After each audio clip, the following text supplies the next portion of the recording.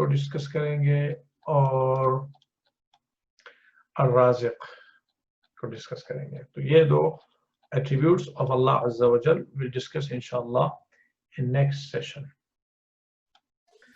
اور اب ہم آتے ہیں ادھر فقہ سیکشن میں. تو فقہ میں ہم یہاں پہ ہیں اذان اینڈ اقامہ. تو اذان اینڈ اقامہ کے حوالے سے ہم اذان کی میننگ بتا چکے, اقامہ کی میننگ بتا چکے.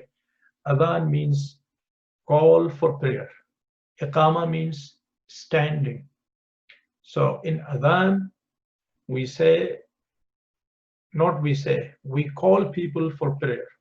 That's why it is recommended that adhan is said taking your time, slowly. But in iqama, we are not calling upon people to come for salah.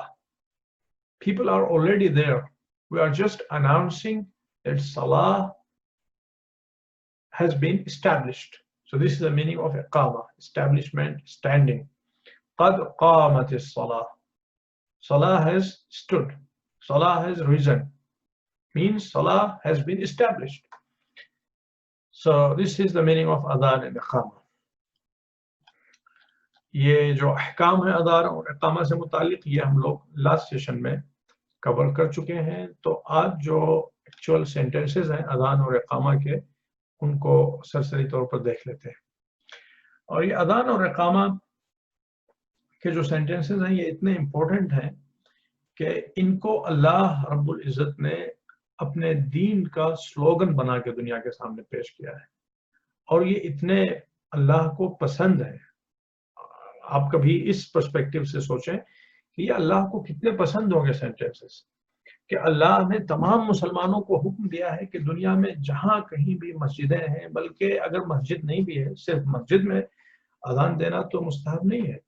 جیسا کہ ہم نے لاسٹ سیشن میں ان ڈیٹیل اذان اور اقامہ سے متعلق احکام بیان کیے تھے کہ جب بھی انسان نماز پڑھے, even if you are all by yourself alone, there is no one, still you say adhan, still you say اقامہ. اور ہم نے عرض کیا تھا کہ نماز فجر کے لیے اذان اقامہ دونوں ہیں. نماز ظہر و عصر اگر آپ ساتھ میں پڑھ رہے ہیں تو نماز ظہر کے لیے اذان اقامہ, مگر نماز عصر کے لیے صرف اقامت. اور نماز مغرب و عشاء کی بھی یہی صورتحال ہے. جب کبھی بھی آپ دو نمازوں کو ساتھ میں پڑھیں گے تو پہلی نماز کے لیے اذان بھی ہوگی, اقامت بھی ہوگی, مگر دوسری نماز کے لیے صرف اقامت ہوگی. Because you are already there and people are already there, so there is no purpose of calling upon them. بہرحال اذان اور اقامہ یہ اتنے امپورٹنٹ ہے کہ ایون آپ اکیلے بھی ہوں, یہ اسلام کا سلوگن ہے. اور اذان اور اقامہ ہمیں کہنا ہے. اور مستحب یہ ہے اسپیشلی مردوں کے لیے کہ وہ اذان لاؤڈلی دیں. اور اذان کی آواز جب گھر میں گونجتی ہے تو اس سے برکتیں ہوتی ہیں, اس سے بلیسنگز آتی ہیں اور شیاطین دور ہوتے ہیں, رحمت کے فرشتے نازل ہوتے ہیں. تو یہ سب بینیفٹس ہیں اذان کے. اور جس وقت اذان دی جاتی ہے اس وقت اللہ کی رحمت کے دروازے کھل جاتے ہیں. اور اسی لیے مستحب ہے کہ اذان کے بعد دعا مانگی جائے. وہ مشہور دعا جو ہم لوگ پڑھتے ہیں, اللہم اجعل قلبی بارا وعیشی قارا وعملی سارا. یہ دعا اس کتاب میں تو درج نہیں ہے, بٹ بچوں کو ہمیں اس کو ریمائنڈ کرنا چاہیے. اینڈ انشاءاللہ if I remember, let me make a note کہ ہم اس کتاب میں یہ دعا ڈال دیں. دعا بعد اذان, تاکہ بچے یہ دعا یاد کریں. بچپنے میں ہم لوگوں کو یاد کرائی جاتی تھی اور ہماری کتابوں میں موجود ہے. اللہم اجعل قلبی بارا وعیشی قارا وعملی سارا.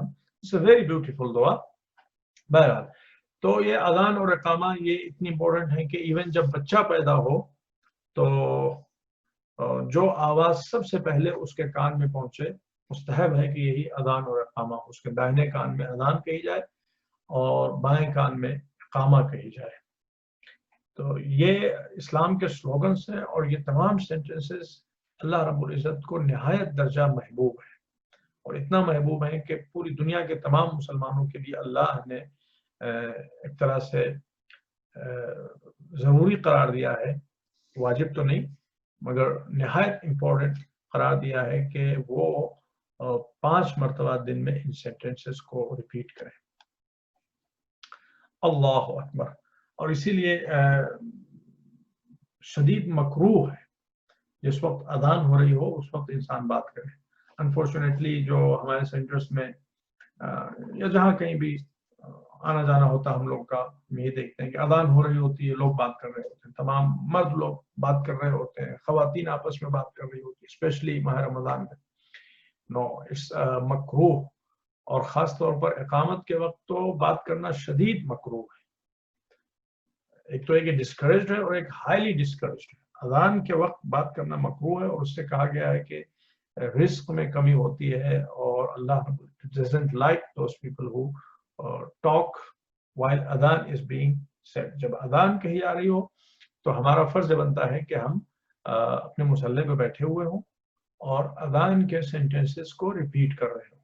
جب مؤذن اللہ اکبر کہے تو ہم بھی اللہ اکبر کہیں، اشہد ان لا الہ الا اللہ کہیں، ہم بھی اشہد ان لا الہ الا اللہ کہیں، اشہد ان محمد رسول اللہ کہیں، حضور پہ درود و سلام بھیجیں۔ بہرحال تو 4 times اللہ اکبر۔ اب ہمارے پاس وقت بھی نہیں ہے، اور چونکہ ہم ظاہر سی بات ہے اپنے لیول کے مطابق ان چیزوں کو نہیں ڈسکس کر رہے ہیں، بلکہ بچوں کے لیول کے مطابق جتنا ٹیچرز بچوں کے سامنے ایکسپلین کر سکیں with some additional information، اس لیے کہ جو پڑھانے والا ہو اس کے پاس بہرحال جو بک میں لکھا ہوا ہے اس سے زیادہ انفارمیشن ہونا چاہیے، تبھی وہ اچھی طرح سے ڈیلیور کر پائے گا، اچھی طرح سے پڑھا پائے گا، ورنہ وہ ٹیچنگ سیشن نہیں ہوگا، وہ ریڈنگ سیشن ہوگا، and we don't want that.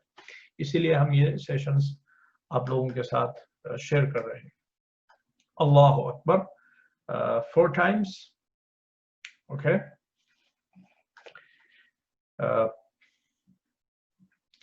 4 into 2 means اذان اگر آپ دے رہے ہیں تو 4 times کہنا ہے، اور اگر اقامہ کہہ رہے ہیں تو 2 مرتبہ کہنا ہے، 2 مرتبہ کہنا ہے۔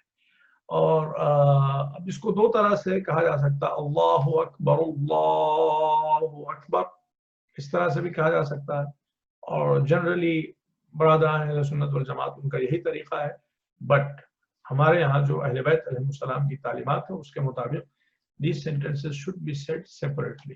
should be said کا مطلب mandatory نہیں ہے، but it is mustahab to say them separately۔ اللہ اکبر،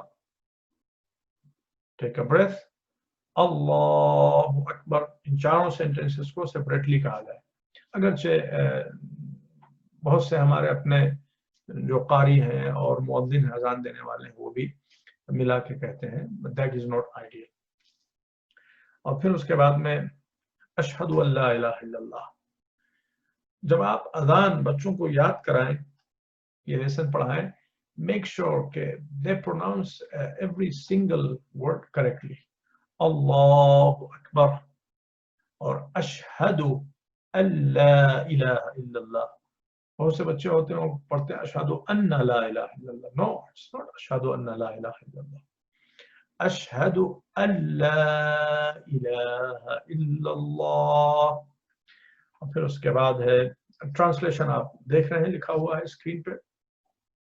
بچوں کو ٹرانسلیشن بھی یاد کرائیں۔ اس لیسن کو، یہ جو 1 پیج ہے، اس کو پڑھانے میں آپ کو آئی بلیو 1 or 2 weeks لگ جائیں گے، اس لیے کہ 1 week تو آپ پڑھائیں گے، اور پھر اس کے بعد میں دوسرے ویک میک شیور کہ بچے اس کو سمجھے ہوئے ہوں اور ان کو صحیح طرح سے اذان یاد ہو گئی ہو اور ٹرانسلیشن بھی یاد ہو گئی ہو۔ بلکہ آپ ایسا کر سکتے ہیں، اس کو آپ اپنی پرائیورٹی لسٹ میں رکھیں، جیسے ہم نے بیان کیا تھا کہ آپ کلمہ مسلسل بچوں سے پوچھتے رہیں اور اصول دین بچوں سے بار بار پوچھتے رہیں۔ جب آپ کو جواب مل جائے صحیح اور آپ مطمئن ہو جائیں کہ اب بچوں کو یہ چیزیں یاد ہو گئی، تو پھر آپ ان کو پوچھنا کم کر دیں، چھوڑیں نہیں۔ انہی میں سے ایک اذان بھی ہے، اس کو آپ اپنی پرائیورٹی لسٹ میں رکھیں، اور بچوں سے ایک سیشن میں آپ نے اس کو پڑھا دیا، دوسرے سیشن میں 10 منٹ آپ نے لگا کے بچوں کے ساتھ ریویژن کر لیا، جو غلطیاں تھیں جو بھول گئے تھے وہ پھر سے فریش ہو گیا.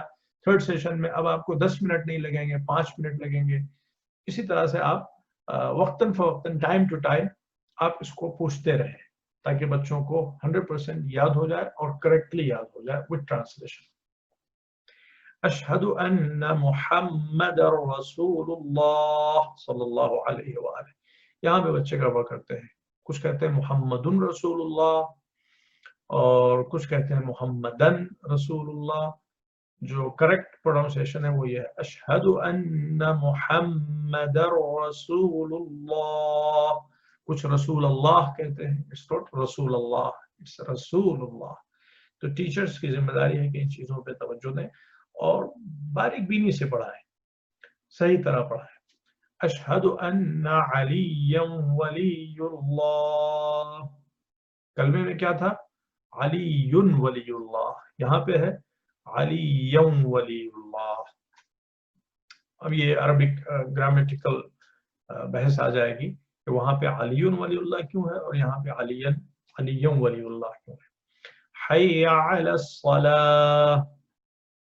صلاح, تو وہ جب آپ پڑھا رہے ہوں تو آپ اگرچہ آپ قرآن نہیں پڑھا رہے ہیں مگر تلفظ صحیح طرح سے پڑھائیں. حی ناٹ حیا. حیا کا مطلب ہوتا ہے گیٹ ریڈی اور حیا کا مطلب ہوتا ہے ہری اپ, رش. حی علی الصلاۃ, حی علی الفلاح, حی علی خیر العمل, قد قامت الصلاۃ.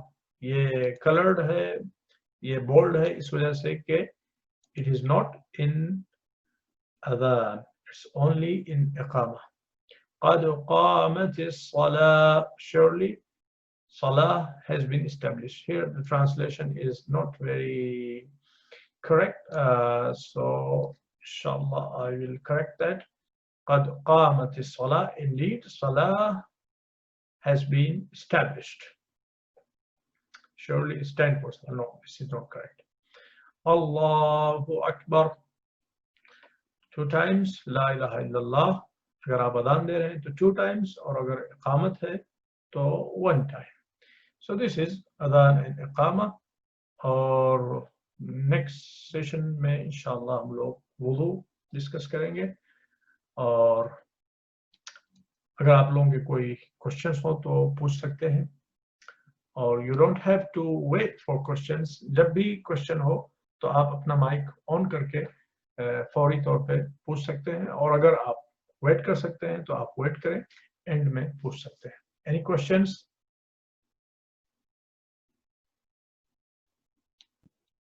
نہیں, میرے پاس تو کوئی کوشچن نہیں ہے. ٹھیک ہے, شکریہ. انشاءاللہ ابھی تھوڑی دیر میں 12 منٹ بعد پھر ملتے ہیں اور گریڈ 4 ڈسکس کریں گے. انشاءاللہ. جزاک اللہ بھائی, مہربانی. جزاک اللہ. خدا حافظ. خدا حافظ. اللہ حافظ.